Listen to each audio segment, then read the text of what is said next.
Hey all, happy Sunday. This is the Sunday Social Security Roundup for this last week of June 2024.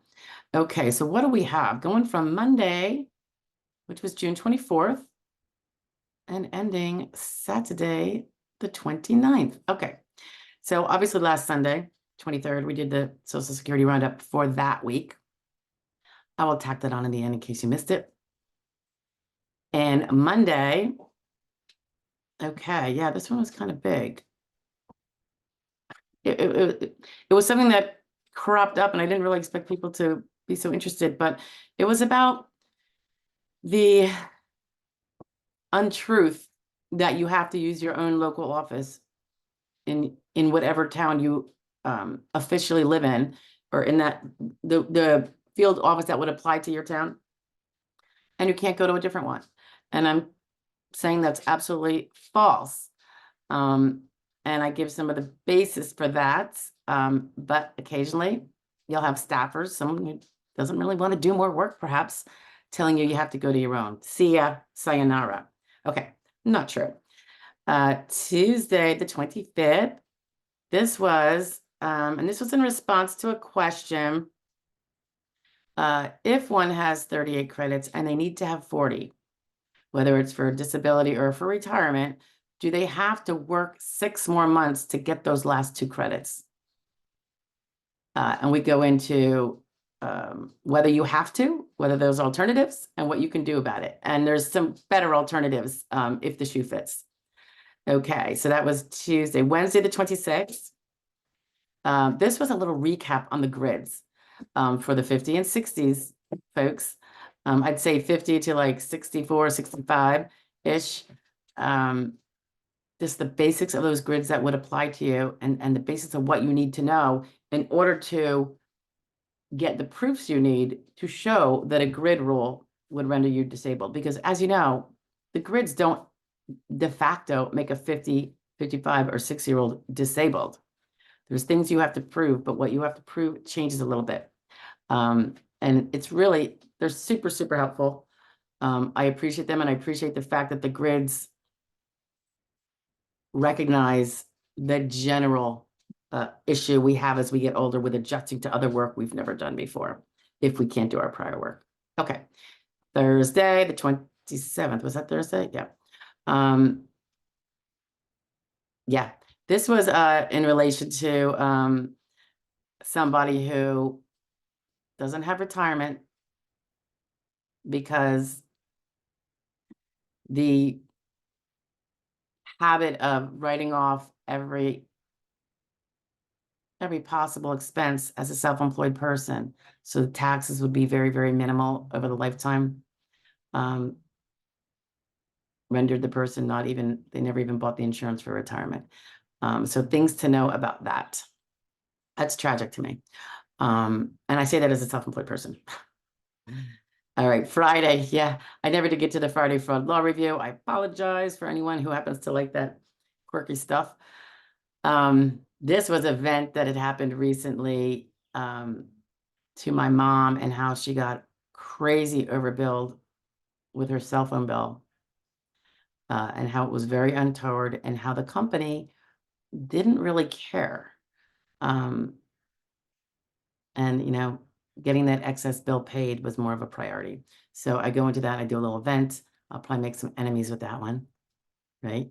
Okay, so Saturday the 29th, this was just a little refresher on the difference in earnings credits needs for retirement versus Social Security disability. And I was prompted to do it because someone brought up a good point. And that was the age scaling factor. Younger people need less, older people need more. Obviously, retirement, you're not getting until you're 62 anyway. So really, it's more of a disability thing, I would say. But the different ages, how you have to know what your age requires. It might not require as much as somebody who's older in terms of those earnings credits and when and how recently you got them. Okay. All right. That's it, guys. Have a great Sunday. I will see you next week. I'll be doing a little more traveling again. I think it's going to be kind of as regular as it was, but at least it's going to be in a different place. Anyway, I will be checking in, of course, as always. And while I'm hashing things out, I'm still working there. So talk to you later. Bye.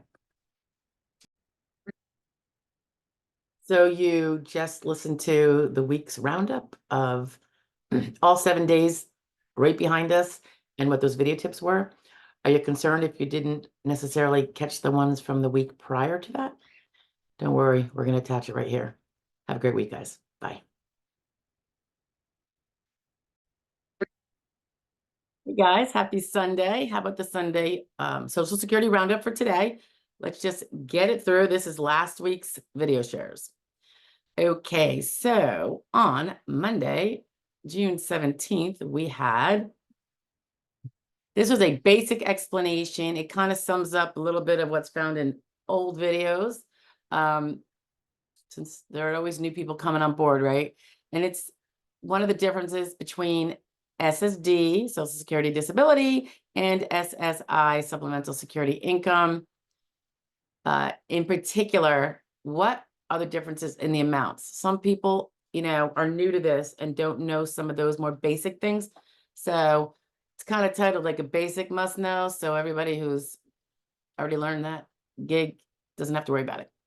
But for those that want to know what the difference is in the benefits you would receive financially anyway, that gives you a little bit of insight into that.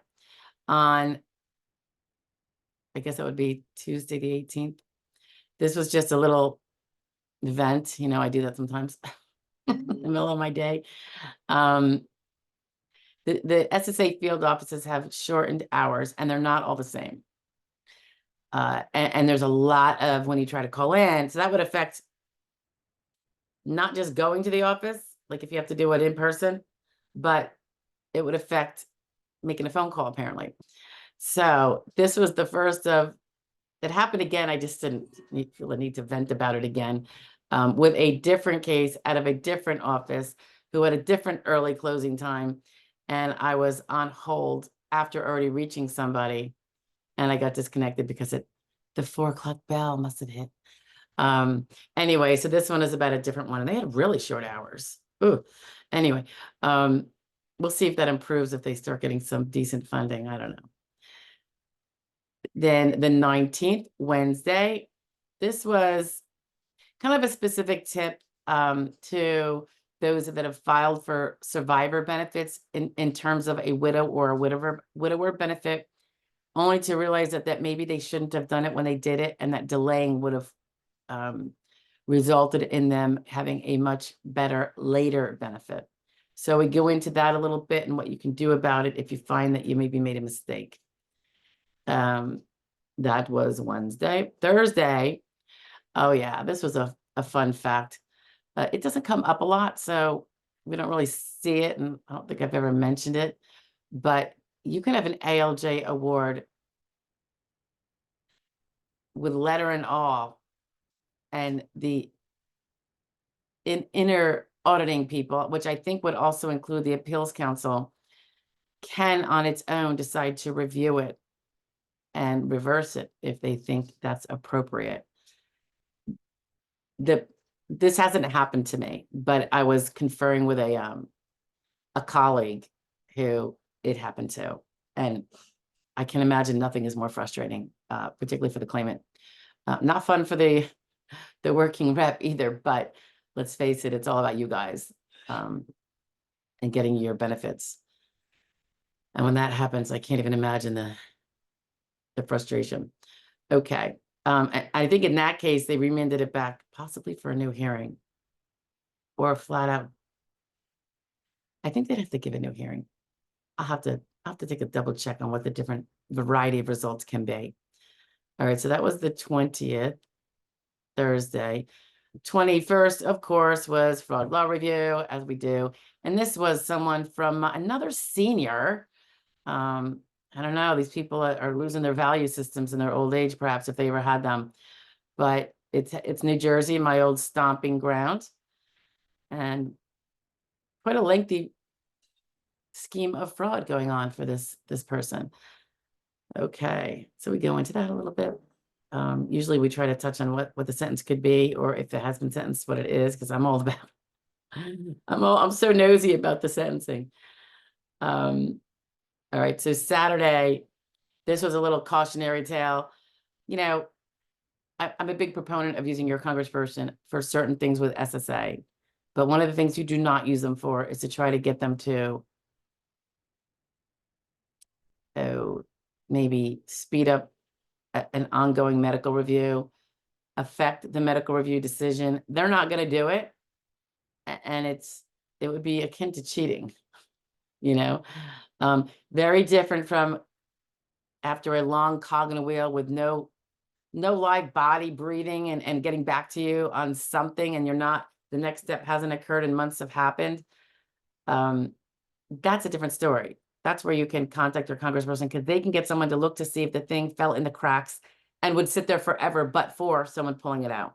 So that's all the Congress people generally are, utilized for, because they're not going to act unethically and try to get someone's, benefits paid if they haven't met the criteria.